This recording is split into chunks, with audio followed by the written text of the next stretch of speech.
Hello दोस्तों, जय श्री कृष्णा। कैसे हो आप सब? आशा करती हूँ कि आप सब बहुत अच्छे होंगे। दोस्तों मैं भी बहुत अच्छी हूँ।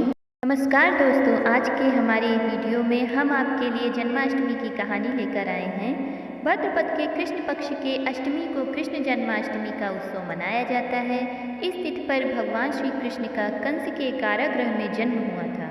इस दिन श्री कृष्ण जन्मोत्सव के उपलक्ष्य में अर्धरात्रि व्रत रखकर भगवान का प्रसाद लिया जाता है और प्रसाद के रूप में फल, आहार, पंजीरी तथा पंचामृत का उपयोग किया जाता है। दूसरे दिन इसी उपलक्ष्य में नंद महोत्सव भी मनाया जाता है। ऐसी मान्यता है कि जन्माष्टमी के दिन उपवास करने से मनुष्य 7 जन्मों के पापों से छुटकारा पा लेता है। जन्माष्टमी व्रत कथा के अनुसार द्वापर युग में जब पृथ्वी अत्याचारों से तपने लगी, तब गाय का रूप बनाकर सृष्टिकर्ता ब्रह्मा जी के पास गई। ब्रह्मा जी ने सभी देवताओं के साथ जब पृथ्वी की दुख भरी कथा सुनी, तब सभी देवताओं ने ब्रह्मा जी से कहा, यह तो अत्यंत चिंता का विषय है, हमें भगवान विष्णु के पास चलना चाहिए। तब सभी देवतागण ब्रह्मा जी और पृथ्वी को साथ लेकर क्षीर सागर जा पहुँचे। वहाँ भगवान विष्णु अनंत सैया पर सो रहे थे। सभी देवताओं ने भगवान विष्णु की स्तुति करी। देवताओं की स्तुति करने पर भगवान विष्णु की निद्रा भंग हो गई, तो भगवान विष्णु ने सभी से आने का कारण पूछा। तब पृथ्वी बोली, हे प्रभु, मेरे ऊपर बड़े पाप और अत्याचार हो रहे हैं, इसका निवारण कीजिए। यह सुन भगवान विष्णु बोले, मैं ब्रजमंडल में कंस की बहन देवकी के गर्भ से जन्म लूँगा। तुम सभी ब्रजभूमि में जाकर यादव कुल में अपना शरीर धारण करो।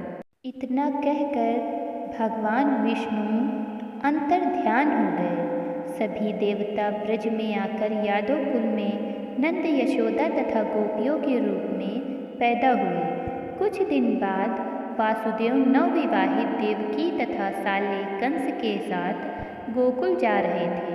तभी अचानक एक आकाशवाणी हुई, हे कंस, जिसे तू अपनी बहन समझकर साथ लिए जा रहा है, उसी के घर उसका 8वां पुत्र तेरी मृत्यु का कारण बनेगा।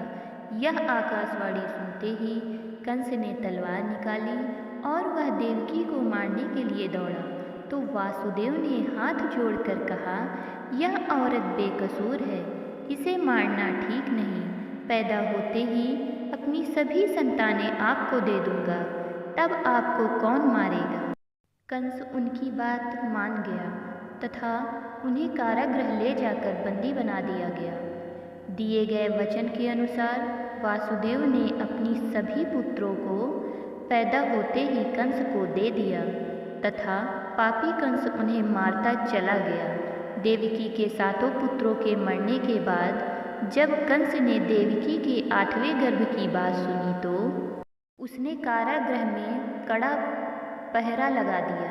भाद्रपद के कृष्ण पक्ष की अष्टमी की रात के समय भगवान विष्णु बालक के रूप में प्रकट होकर वासुदेव को अपने आप को गोकुल नंद के यहाँ पहुँचाने तथा वहाँ से कन्या लाकर कंस को सौंपने का आदेश दिया।